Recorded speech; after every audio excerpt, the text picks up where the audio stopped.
start. Nonetheless, we have some conversations to get into. We have joining us on set, we have Dr. Karen Roberts, who's the PAHO WHO Technical Advisor for Non-Communicable Diseases and Mental Health in Belize. And we also have Mr. Esner Veos, who's the Director at the National Drug Abuse Control Council of the Ministry of Health and Wellness. Good morning. Good morning, guys. Good morning, good morning. Always a pleasure to be here and open your eyes. Starting our morning, right? Excellent. Yes. Thank you so much. Thank you so much for being here with us and for engaging in this conversation, which is a very important conversation. Mr. Veas, first let's talk about World Tobacco Day. When was No tobacco day. no to be, No tobacco. and it's important to use that word no, right? Because if not, it sounds like you're promoting tobacco. When was that day, and what was the key focus of this year's awareness? Well, World No Tobacco Day is celebrated every year by the World Health Organization, in particular the Pan American Health Organization, and of course the Ministry of Health and Wellness. And it is celebrated on May 30th, which was this past Saturday. And the whole idea of commemorating World No Tobacco Day is to highlight the importance to the general population so as to ensure that they are aware that the consumption of tobacco is harmful for their bodies, for their health, and so forth. And at the same time, to highlight all the initiatives that the Ministry of Health is doing to ensure that the population is aware of these issues. This year in particular, we are commemorating World No Tobacco Day under the theme of unmasking the appeal. And it is very important to unmask that appeal, especially among the younger population, because the industry, in one way or the other, has taken the different innovative, new, modern products that the industry produces to, in one way or the other, have an appeal, for it to have an appeal, whether it be hookah, e-cigarettes and so forth, that come along with chemicals and also flavors, right? And when you look at it, these flavors that are enticing for the younger population also comes with a number of harmful chemicals that affect them and in one way or the other contribute to illnesses and so forth that may be detrimental to their bodies and so forth. How do you go about unmasking the appeal along with bringing this level of awareness as to the harm it causes? I think of examples in just Mexico as one, where the labels on the boxes present sick people, people practically on their deathbed, in an attempt to avert or dissuade consumers. Yeah, the Ministry of Health and Wellness is embarking a number of initiatives, right? And one of them is the development and the implementation of a national tobacco policy and a national tobacco bill.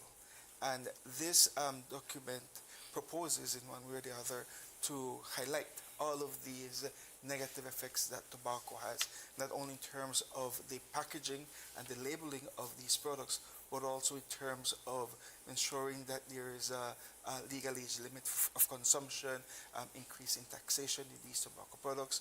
All in all, a number of initiatives that would, in one way or the other, deter consumption. But what is important is also that this bill looks at how we can regulate the marketing, we can regulate a number of things that the companies and the industries currently do that in one way or the other are harmful to the consumers. And when you look at tobacco consumption, especially in this day and age, you're seeing that there is a number of younger population being attracted to these products. Again, looking at how the industry puts a certain level of appeal to these products, right? So the Ministry of Health and Wellness, along with the Pan American Health Organization, is working very hard to ensure that the younger population get that message across.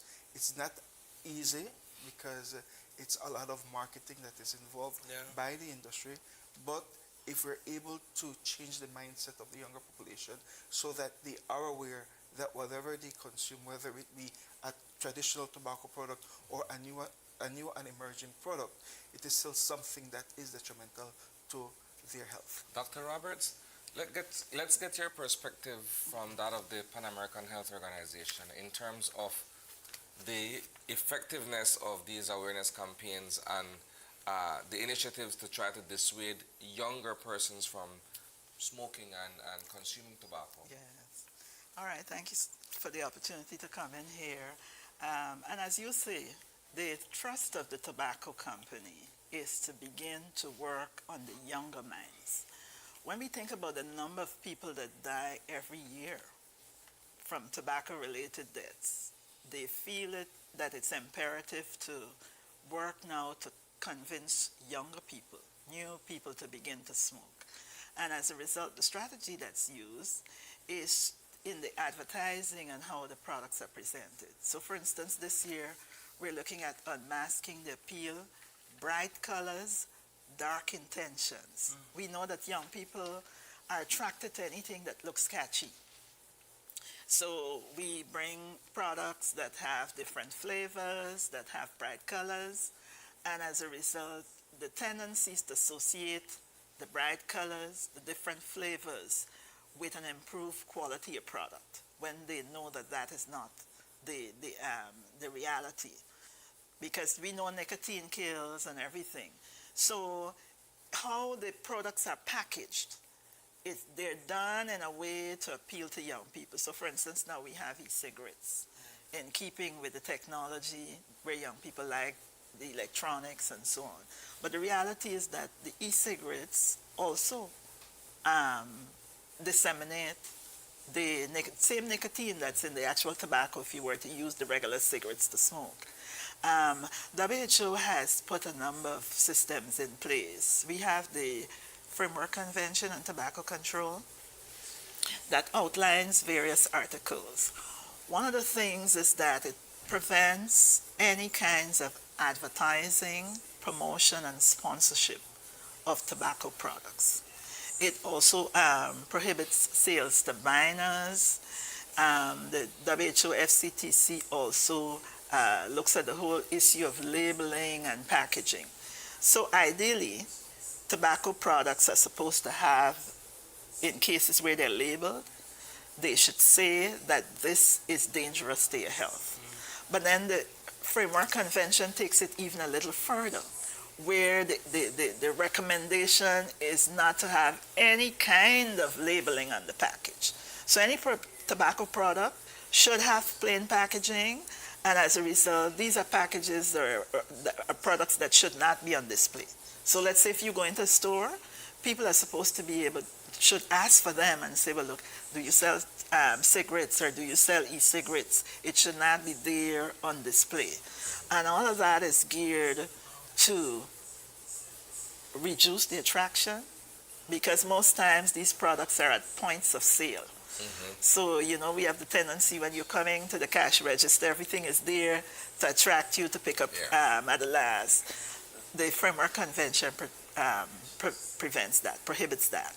Now, the only how those various articles in the Framework Convention could be implemented, it's unless countries decide to develop what we call voluntary standards that will include these areas, or, as Mr. Veyo said, in the case of Belize, where they have drafted a comprehensive legislation that will address each of these components. It's only in that way that you're able to really work against the intentions of the tobacco company. Where are we, Mr. Veos, with that legislative framework, if you would?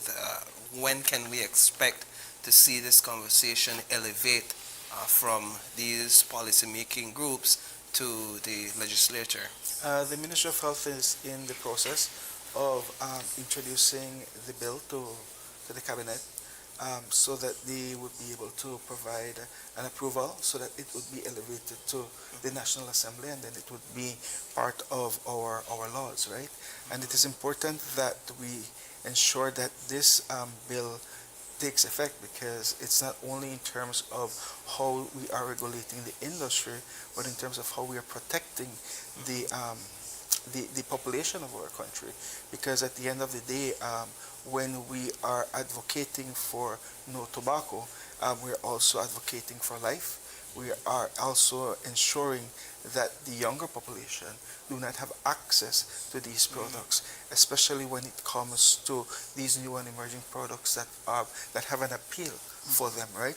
So it is important that we are in support of a bill that secures the lives of our younger population.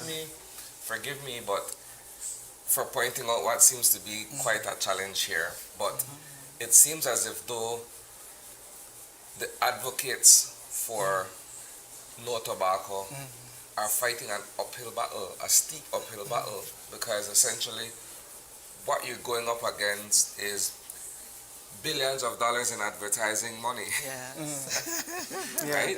Because when you look at all of these products and the marketing that goes into it, and you guys as advocates are saying, no, let's have a legislation in place. Let's remove certain labeling. Let's remove it from front of shelf and front of stores and what have you. But when you look at certain ads and billboards and so on, it's right there. It's difficult for you not to see that or not to say, well, you know what? That cigarette brand looks cool. Let me try it. You know, you're fighting what appears to be, for all intents and purposes, an uphill battle. But it's a good fight to fight. Because especially when you are making sure that you are putting legislation in place that will protect the general population, right? At the end of the day, the work never stops. Even when there is a legislation, the National Drug Abuse Control Council, the Ministry of Health and Wellness would continue to advocate for ensuring that the population reduces the number of consumption of tobacco products, right? Again, and I insist that for us, it is a matter of the population knowing the information and making the right choices in life. And once they make the right choices in life, then we would have done our part, regardless if there is or there is not a legislation. But of course, the ideal thing is for us to have all of these things regulated so that we can continue protecting the lives of the Belizean population. And the Ministry of Health and Wellness is steadfast in ensuring that this comes to light. Yeah, But coming back to the uphill battle, indeed it's an uphill battle. And most times countries, the first step is the legislative process. But then the actual enforcement of the legislation is usually where the challenge is. Of course. And as a result, when you think about it, each of us has a responsibility. And you might be wondering, what is my role in terms of supporting legislation? We know that the dangers of tobacco don't only lie with the people who actually use it, but the ones who are in the presence of people who smoke. So for instance, we know the dangers of secondhand smoke and third-hand smoke. And as a result, each of us has, I'm sure enshrined in Belize's constitution, is the right to health. And each of us has to ensure that our actions can guarantee that we are preserving our health. So for instance, you need to speak up if somebody's right next to you smoking and you know that that's not good for your health, you know? So each of us has a responsibility. Legislation will take care of billboards, because if Belize has a comprehensive legislation that says no advertising, promotion, and sponsorship, it includes advertising on billboards. It includes advertising between segments of TV shows, things like that. It includes advertising on the radio. It will extend to advertising even on Facebook and so on. So those are some of the ways that we're going to be able to cover that. If we're going to be able to do it overnight, no, we're not going to be able to do it overnight. But then once there's the sustained will to be able to make sure that these issues are comprehensively addressed, then gradually we're going to see the improvements in that regard. Yeah, I'm with the legislative approach, because the saying goes, knowledge is power.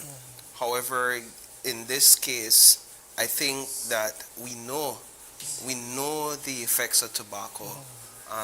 For the most part, a lot of us know somebody that may have suffered serious health complications because of the use of tobacco.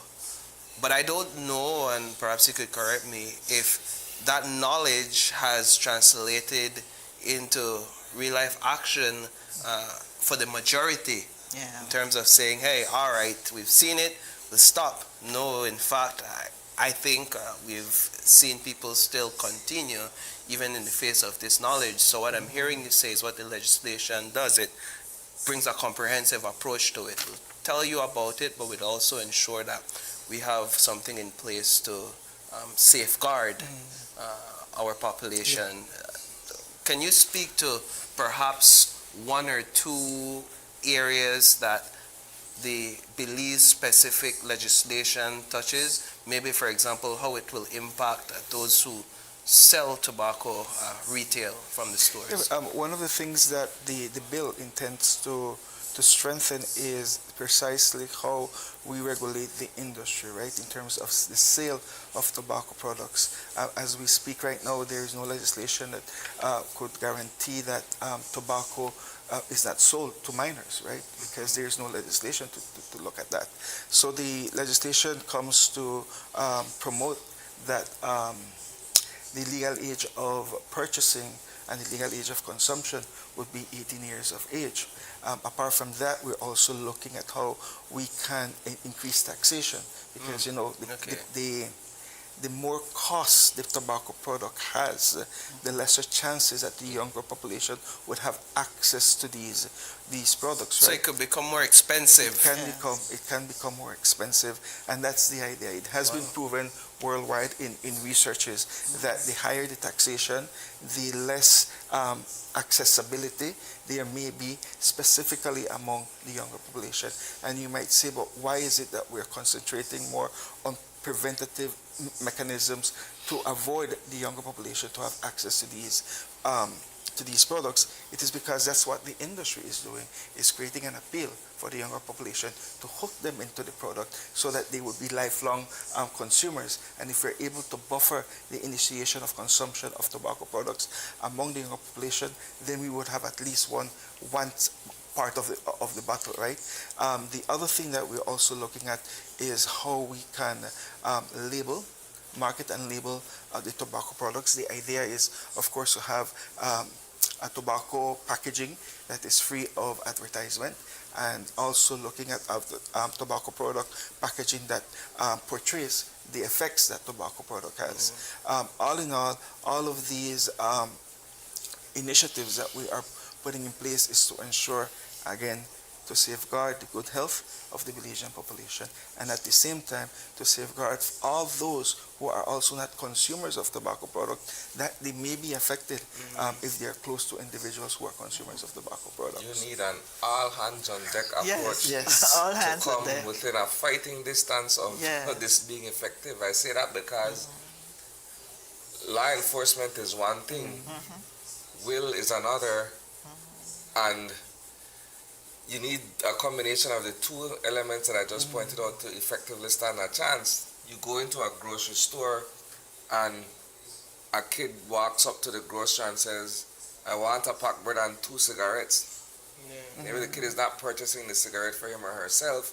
The fact that he or she is on an errand for an adult directly exposes them to cigarette at the age of 6 or 7 or below the age of 18, if that were the case. And it's sold to them. It is sold to them, right? Well, in much the same way. The legislation prohibits sale to minors. The other thing is that it But the also enforcement element is what I'm speaking to. yes, it also prohibits tampering with the packaging. So you shouldn't be able to sell loose cigarettes and so on. But coming back to the point that I was making earlier, each of us will have a responsibility, because when you think about what happens in the store, we have people who go into stores to do inspection, safety of food and so on. Those individuals will have a responsibility to ensure that cigarettes are not on display and so on. Environmental health officers will also have a responsibility in terms of their work that they do outdoors and so on. So everybody, the schools will have a responsibility to ensure that the people are not smoking, within a certain distance and so on. So that's why I'm saying everybody will have a responsibility. Not only the police, when we think enforcement, we think about the police, but all of us. making sure that in a vehicle, the driver is not smoking while they're transporting you. Yeah. And I also You know, want those things. to drive it Yes. back to the homes, right? Where parents also have a big responsibility to ensure that they are informed, that they know what are the dangers of tobacco consumption, and they can relate this information to their kids, right? Because at the end of the day, once the parents are aware of the dangers and they can transfer this information to the younger to their younger kids, then I believe that the kids will be able to make right choices to not consume these products. Excellent. Well, Dr. Roberts and Mr. Veas, Yeah. I want to thank you both so much for joining us on set this morning and having this very important conversation. We appreciate it, and all the best moving forward. Yeah, just before we go off, I just wanted to say that on Friday we'll set up like an education point where we'll distribute information and so on, bumper stickers to vehicles. You know, each of us likes a little ornament that we hang in our cars or whatever. We're going to be giving, you know, those kinds of things with little messages to remind us, because we know behavior change is something that takes time. And as a result, there needs to be constant reminders in the things we see and so on around us. Excellent. On All the right. dangers. Thank you both so much. With that, we're going to take a quick break, and when we come back, we're going to be asking PACT about their 29 years of investment in Belize's conservation. We'll be right back.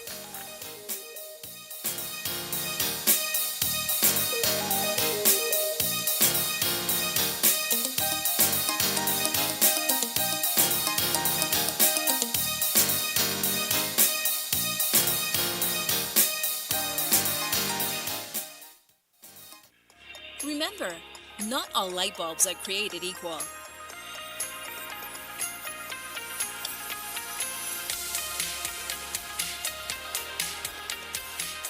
Our lighting department offers a wide assortment of light fixtures and accessories to suit your style.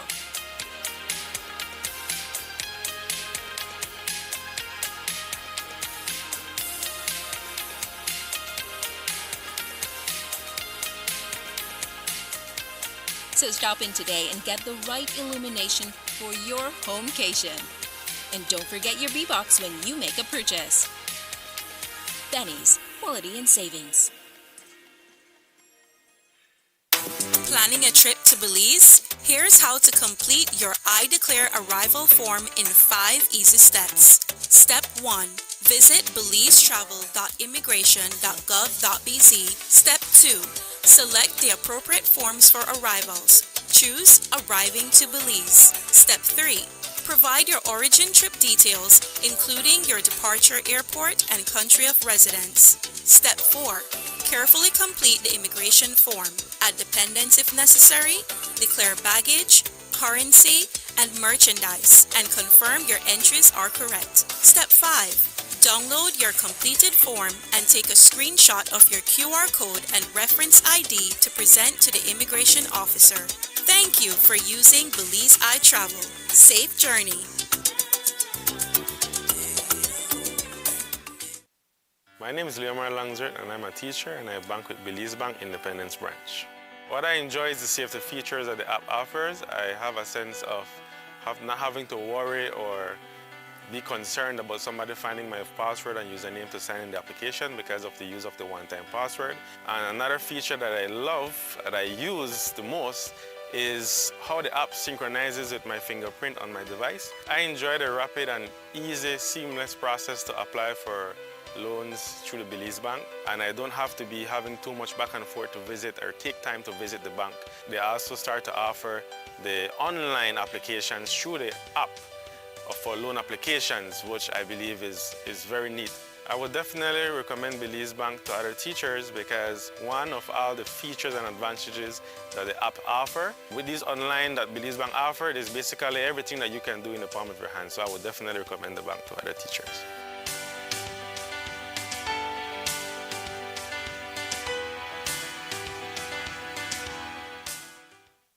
Hi there. Are you on your phone right now, scrolling on social media, listening to the radio, or watching TV? Have you ever stopped to think, what's powering my device right now? You see, electricity is essential for everyday life, powering our homes, businesses, transportation, and of course, that one binge-worthy series that you just can't stop watching. But how does it all work? This season on the What's and Whys of Energy, we're taking you behind the scenes, bringing you the latest updates and answers to your biggest energy questions. My name is Emmanuel Petch, and I invite you to join us as we go live on Facebook and get ready to see energy in a whole new light. Like, share, and follow us to be part of the conversation. Belize Electricity Limited, providing you safe and reliable power when you need it.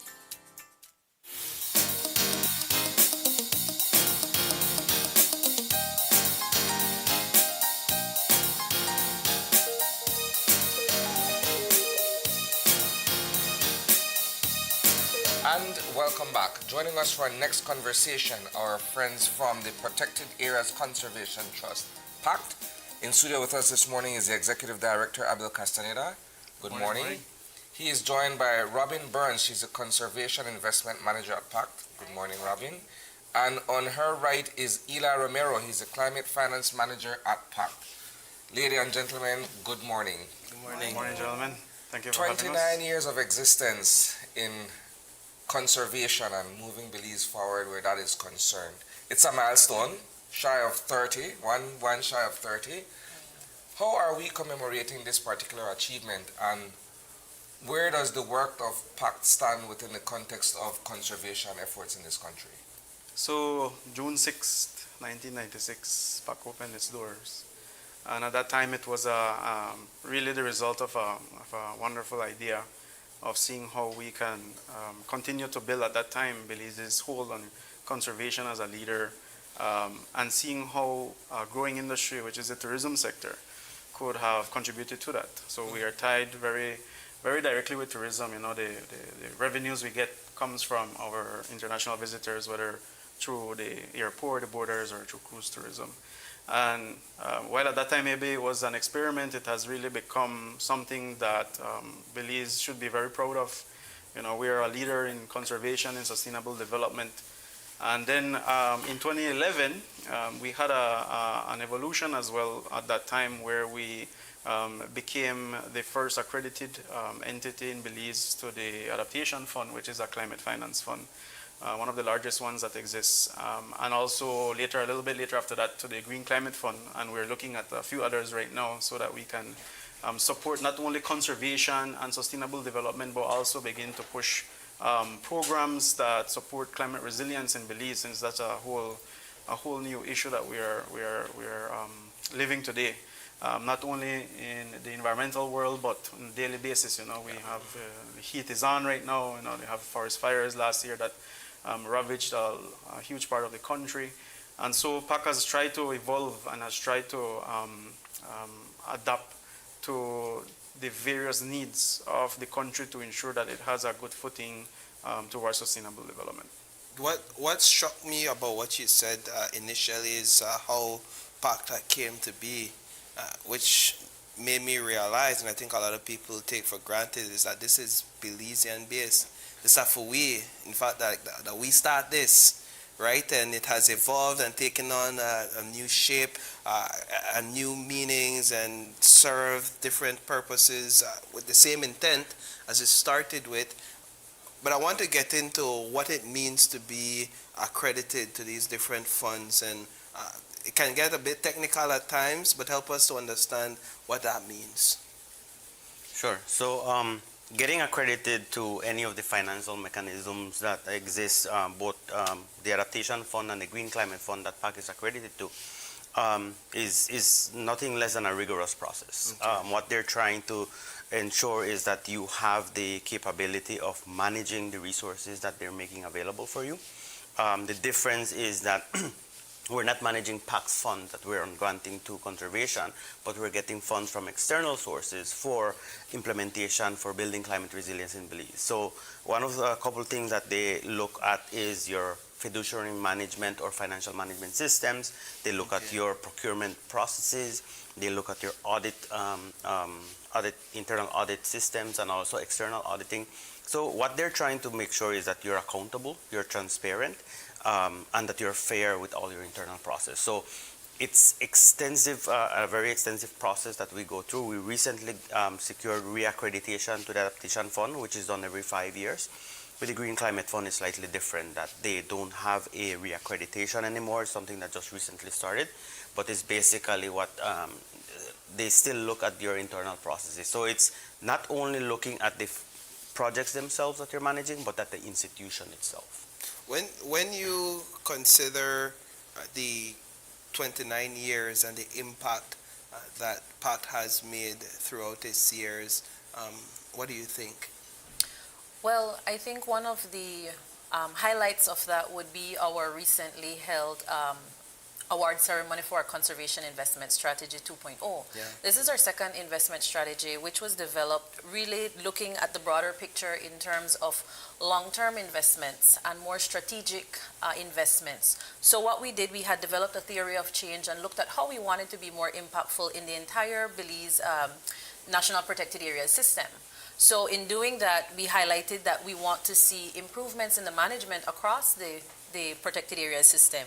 We wanted to highlight how best we could get funding to co-management organizations so that they could then utilize these funding to improve the management of these areas, to look at improved governance among themselves, look at leveraging funding through other agencies or through revenue creation for their own organizations by utilizing our funds. So that particular investment strategy, for example, is work that is done over an extensive period of time. We were really happy, as we've been sharing a lot, and we're really trying to highlight it, that during this award ceremony, we were able to provide funding to 15 co-management organizations that are doing the work in 28 protected areas. And this is a big it's a big feat, because in the last investment strategy, we were only able to fund 19 protected areas. So that jump is really significant for us, and it really tells the story of the trajectory of PAC and the impact that we've been able to attain over the years. What has been and I know PAC has sort of been on a campaign recently where you're strengthening the relationship with the co-managers and what have you. What has that been like perhaps under your leadership as Executive Director now, Abil? Well, I think just to kind of go back to the question, after 29 years, we won't be here without our co-managers and our partners. We won't be here without our staff. We have a small staff, but amazing staff that is really, conservation is a selfless sector where you have to put in a lot of work, a lot of effort, and the returns may not necessarily always be there. The returns is in the future. Yeah. And so I think that is something that all Belizeans, we would like to build awareness of that and really have them have an appreciation to the ranger that goes out every morning in the sun, hot, in humidity, ensuring that our environment is protected and that we have something for future generations. But our co-managers we are part of an ecosystem ourselves. It's not just PAC. It's the co-managers, it's the Ministry of Sustainable Development, it's the National Biodiversity Office, it's the Forest Department. There are so many players involved, and we are just one element of it. But over the past 5-6 months that I've been at PAC, we have made it our business to ensure that we continue to build these bridges with our co-managers and to see how we at PAC can be of support to them and vice versa, because we have to reciprocate at all times. So I think we're in a good place. The award ceremony that we had was an amazing experience, just sort of being able to reflect back on all these years that we have had, and now we are here. PAC started very small little grants here and there, and now we have a program that's $12 million strong, and so we're very, very proud of that, and we will try our best to keep that and improve on it. And so I think the future for PAC is bright.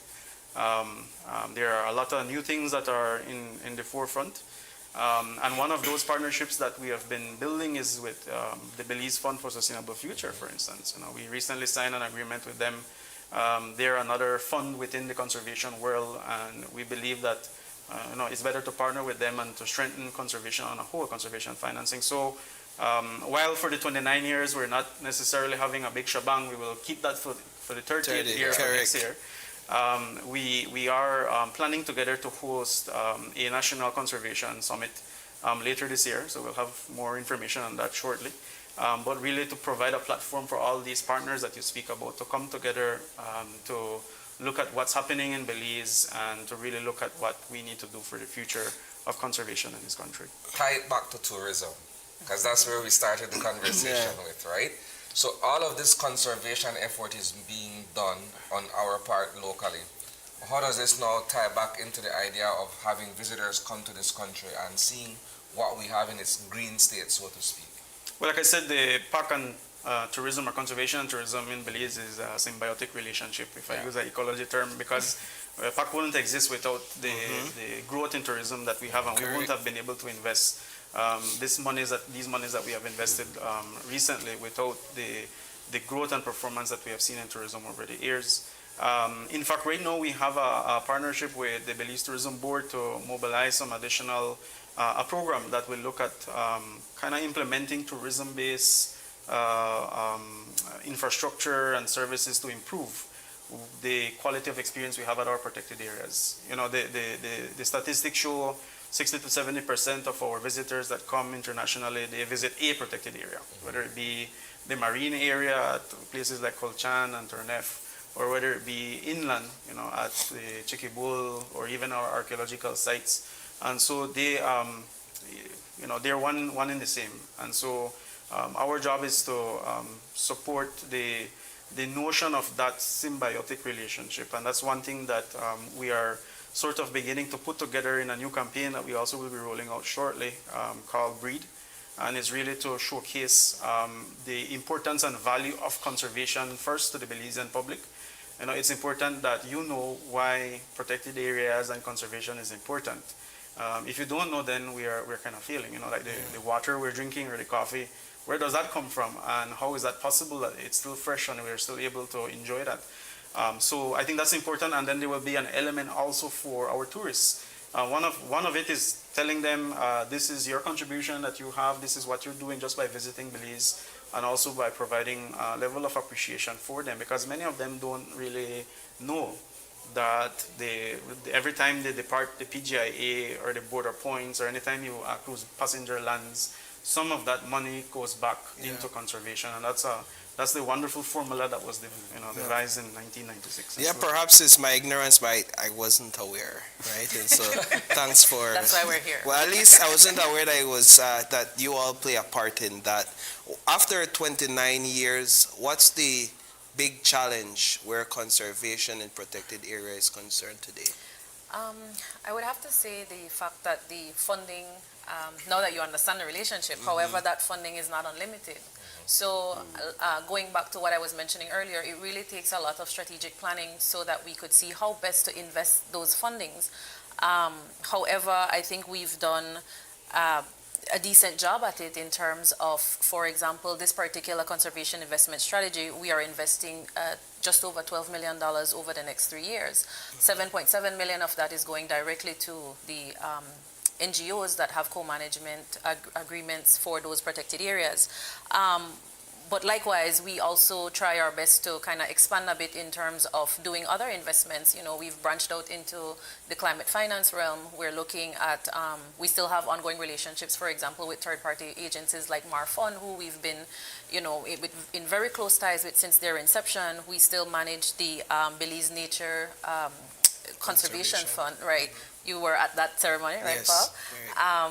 And also we do our secondary investments, and under this conservation investment, we also have an arm that will be looking at a government strategic allocation to support entities, like Abil mentioned, like Fisheries and the National Biodiversity Office, who play very key roles in supporting co-management agencies. So while the funding availability is a bit of a challenge, we now have to think outside the box and be a bit more innovative in terms of how we go about developing these mechanisms so that we can continue to do the work that we do.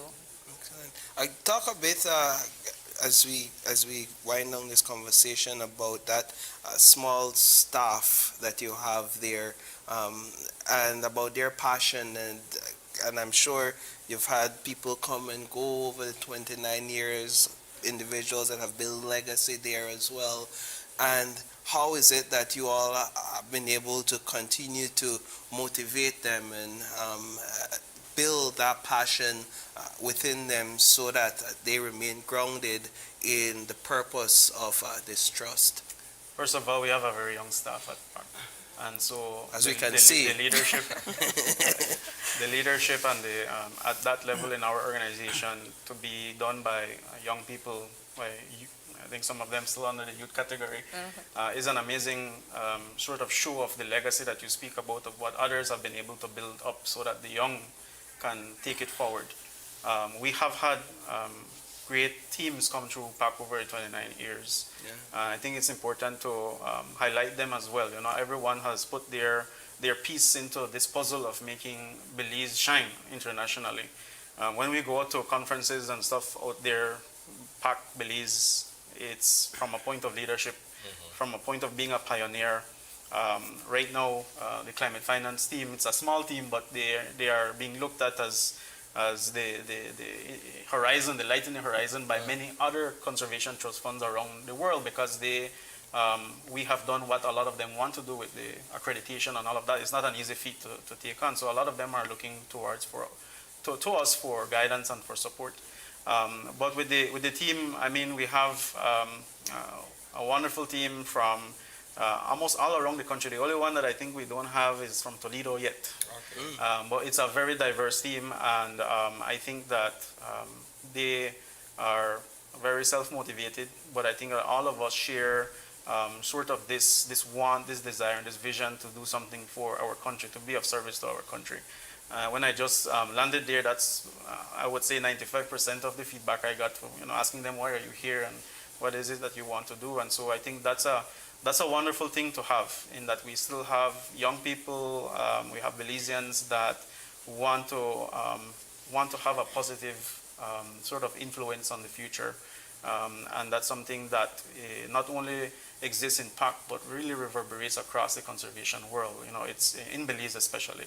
We have a lot of young people, a lot of dedicated people that are, just giants in what it is that they do.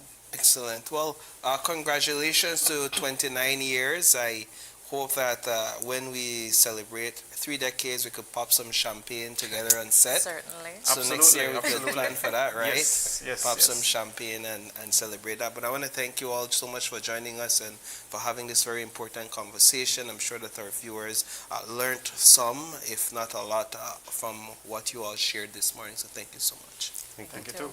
Excellent. So we're going to take a quick break, and when we come back, we have Modern Dance Movement as they mark 5 years of legacy. A little bit less than 29, but they're getting there. We'll be right back with them.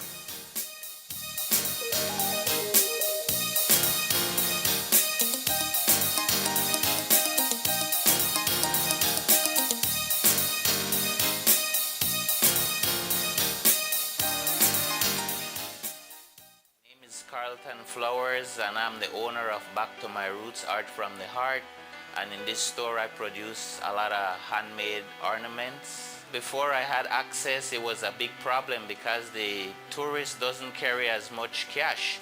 We needed to have the machine to make the business a success. Dealing with the machine, I don't have to take time out from the store to go and or send people to go to the bank.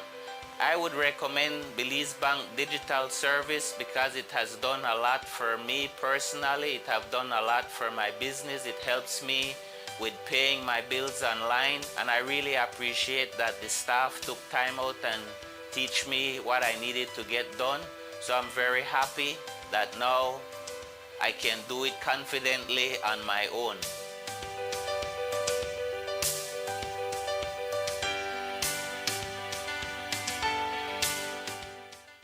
Smart is enhancing your mobile experience to keep you connected like never before. We're rolling out LTE Band 4 to give you faster speeds and upgraded mobile performance. Our service enhancements are rolling out in phases across various key locations. These phased service upgrades are underway, and we're committed to keeping you informed every step of the way. With cutting-edge technology, this powerful boost will increase your internet experience, making downloads, streaming, and browsing smoother and faster. Whether you're at home, on the go, or at work, you'll feel the difference. So stay tuned for more updates as we continue expanding to give you the best service possible. Because at Smart, we're not just keeping you connected, we've got you covered. Smart, bringing people together.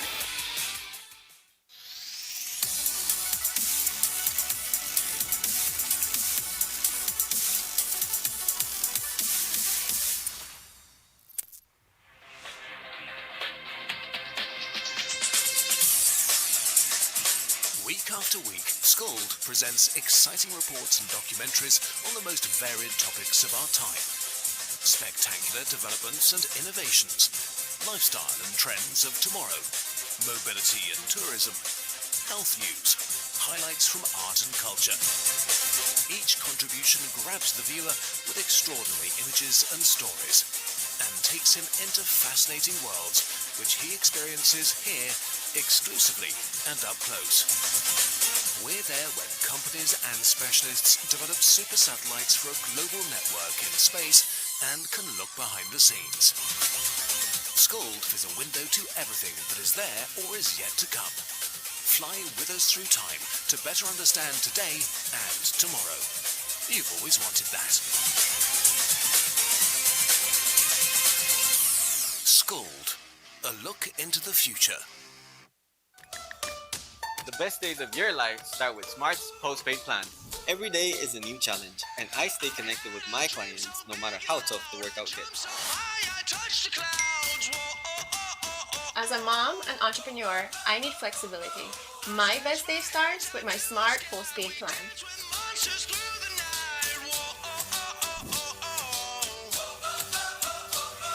As a chef, I only choose the best ingredients and the best postpaid plan with Smart. And that's a wrap. As a TV show host, every second counts. My Smart plan keeps connection at my fingertips. Thanks. Oh, hi! One sec. I'm never giving up my Smart postpaid plan. Explore Flex Junior, Choice, Select, and Plus postpaid plans and more to find the perfect fit to your days. Visit any Smart showroom countrywide to sign up today. Smart's postpaid plans are more than just a plan. They're the plan to the best days of your life. Smart, bringing people together.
right, welcome back. Thank you for staying tuned. This is our final conversation for this morning.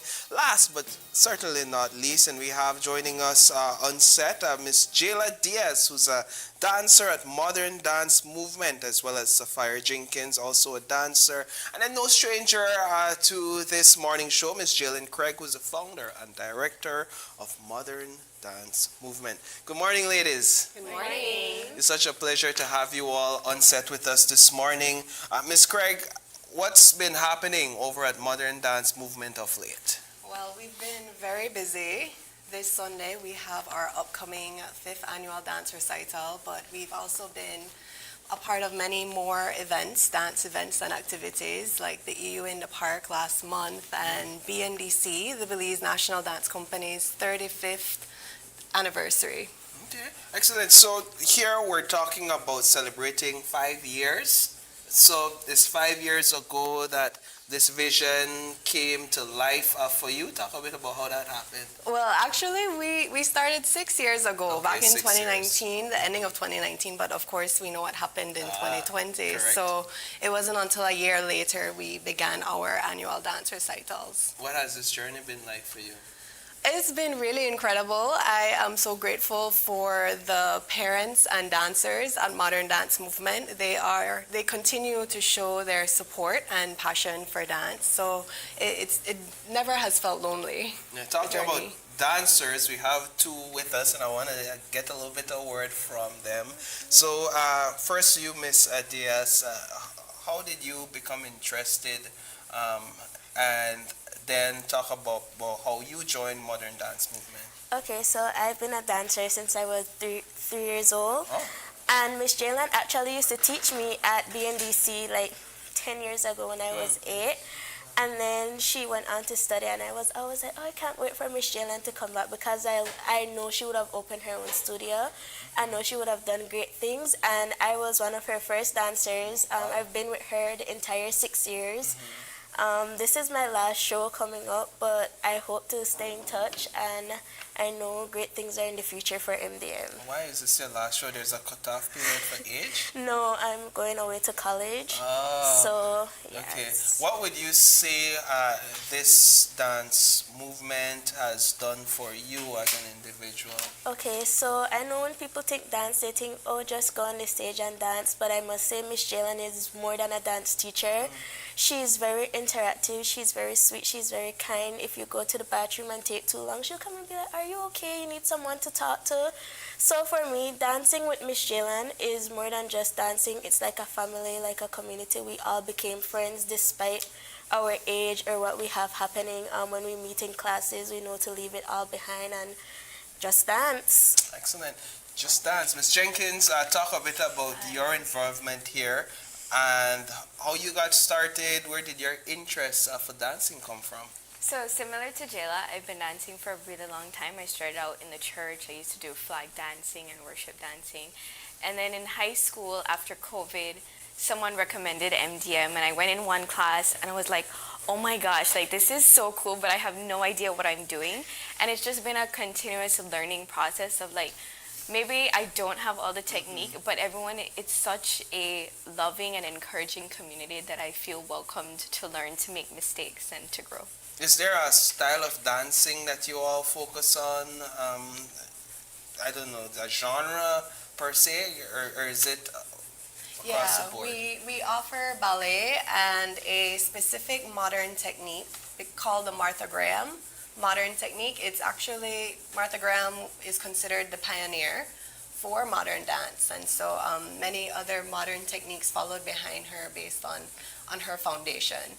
And so modern and ballet are two very different things. Yeah. So the dancers become a lot more versatile. They become more open, and I believe that strengthens them at Modern Dance Movement. Ms. Jenkins, why would you recommend others to join and be a part and perhaps test their skills or explore this avenue if they have even an inkling of a desire? Right. I think dance is something that everyone is capable of. There's a quote that I love that... You sure? Because Okay, I so- could tell you I'm incapable. I've proven that time and time again. Maybe everyone can't catch the rhythm. Yes, but thank you. It's more about the experience of dance. It's more about feeling your groove, feeling confident in your body and in your abilities. Yeah, Yes, I think we- everyone's capable of dancing. Definitely. I There- agree with Sapphire. There's a quote that I love that like, how could you waste like the years of your life, like the moments that you had when you were able to dance? Like imagine when you can't walk, like It's true. there's so much life and vibrance in dance that like sometimes I'm in class and I'm like about to cry because I'm like, this is so beautiful, like I love dancing and Wow. I can't imagine like not being here. You feel that same way Yes. sometimes? Yes. So we always say that dance is a journey. So you're continuously learning. You never reach the perfect spot, you know. Even myself as a dancer, I look at dance as continuous. You're always learning, you're always growing. All right, so again, you all have a show coming up. It's this Sunday? This Sunday. Okay, where and how can we get tickets? And I'm asking that before you all demonstrate for us some dance moves. And maybe I try, maybe I don't. I don't know. You can But tell us. definitely try, Paul. Yeah, so tell us, it's Sunday. Where can we get tickets, the cost of tickets, etc.? Yeah, so we will have our 5th annual dance recital this Sunday at 3 o'clock. It will be at the Bliss Center for Performing Arts, and we have child and adult tickets. So the adult tickets go for $25, and the child tickets that are from ages 3 to 15, they are for $15. Excellent. And the show starts at 3 o'clock, and 3 every o'clock. year we try to describe MDM where we are at in one word, and so this year we decided momentum. Momentum. Full force. Okay, excellent. So you have some, you all have some moves, I could call it, to Yes. show us. So yes, we offer ballet and modern. Modern is a bit more advanced, I would say. We have a beginner's ballet level. So we would like to teach you, Paul, just a quick basic movements. We have 5 Okay, positions five positions. in ballet, and so we won't deal with the arms. You can put your arms on your waist or Okay, behind you. Maybe we need some space. We good? Good We're space. good, yeah. Just Okay. using the legs today. So Okay. we'll start in first position. So the heels are together, you're turning out but rotating from the hips. Rotating from the hips. Sure, I rotate from the hips. Oh, not Okay. bad. Yes. And then we're just going Pro. to tandu the leg, any leg today, to second position. This is your second position, keeping the rotation from the hips. So you Okay. don't put much weight on your joints. Right. You can close that leg to third position. Third position. So bring that foot a little bit more forward. This That one, right, this the one right right heel. there. Yes. Yeah, and then kind of keep this one. There we go. Yes. Yeah. And then Right you're foot. going to bring that right foot forward to fourth position. Fourth position. Keeping that rotation outwards from the hips. Okay, from the And hips. nice, you're squaring the pelvis directly to the Yes. front, in front of the camera. Very experienced. And then the last position, we have fifth position. So the heel is gonna be on top, just in front of the toes of your left foot. And you can just take a little plie, just bend the knees, keeping the rotation from the hips. And we're going to squeeze the legs back together, straightening the legs. There we go. How do you feel? Actually, I feel like I'm doing something. You actually have perfect posture. You're not slouching, you're just lifted. That's exactly what you need for I ballet. practiced all night. I didn't sleep any at all practicing for this. And so what you showed me there, your dancers would do at a faster pace, I would imagine. Most definitely. And so we have beginners ballet ages 3 to 5. So these are really the steps that we try to instill in them. And as they get older, we offer the Graham technique to them. So those are the 5 ballet positions. You can 5 close ballet right back positions. to first position. Back to first position, and that's relaxed. How did I do? You did excellent. I love how open you are. Of course, 100%. I'm all about ballet. and modern dancing. This is who I am. This is your thing now. This is my thing. Well, ladies, I want to thank you all so much for joining us on set this morning and telling us about your show on Sunday, 3 p.m. at the Bliss Center. Tickets are available as well, and for teaching us a couple moves as well. I'm sure our viewers enjoyed that portion. Any final words? Yes, we would invite the community, even if you've never seen a dance show before, we welcome everyone to come see our show. This year we have the Belize National Dance Company, who will be a guest item, and we have one of our own MDM dancers taking that challenge of creating a dance. So that dance will be premiering at the show on Sunday. Excellent, excellent. Well, thank you all once again. Thank you. Thank you for having us. Excellent. All right, and so with that does it for our show this morning. The date is, let me just get this date because I don't remember off the top of my head. It's the 3rd, so it's June 3rd today. And if you have a birthday, we want to say happy birthday to you wherever you are. And also, if you have any question, thoughts, comments, or concern, you could always drop us an email at oie@channel5belize.com. You could also catch us live on Facebook every weekday morning at Open Your Eyes BC. And for all the behind-the-scenes highlights and you want to know what's happening behind the scenes, you can catch us on Instagram at OIE Belize. And there's also a phone number for you to text us and call us with your questions, comments, and concerns. That's 675-2555. But that does it for our show today. Thank you so much for joining us. Be sure to join us again tomorrow morning when you open your eyes and start your morning right. Until then, be sure to keep your eyes, your minds, and your hearts open. See you, Belize. Stay safe. Let's do that last position, that the one where you go down. Yeah, let's sign out with a plie. All right, so that's this position here. You can do plie first. All right, let's do it like that then. Then we go down. Bye. Bye.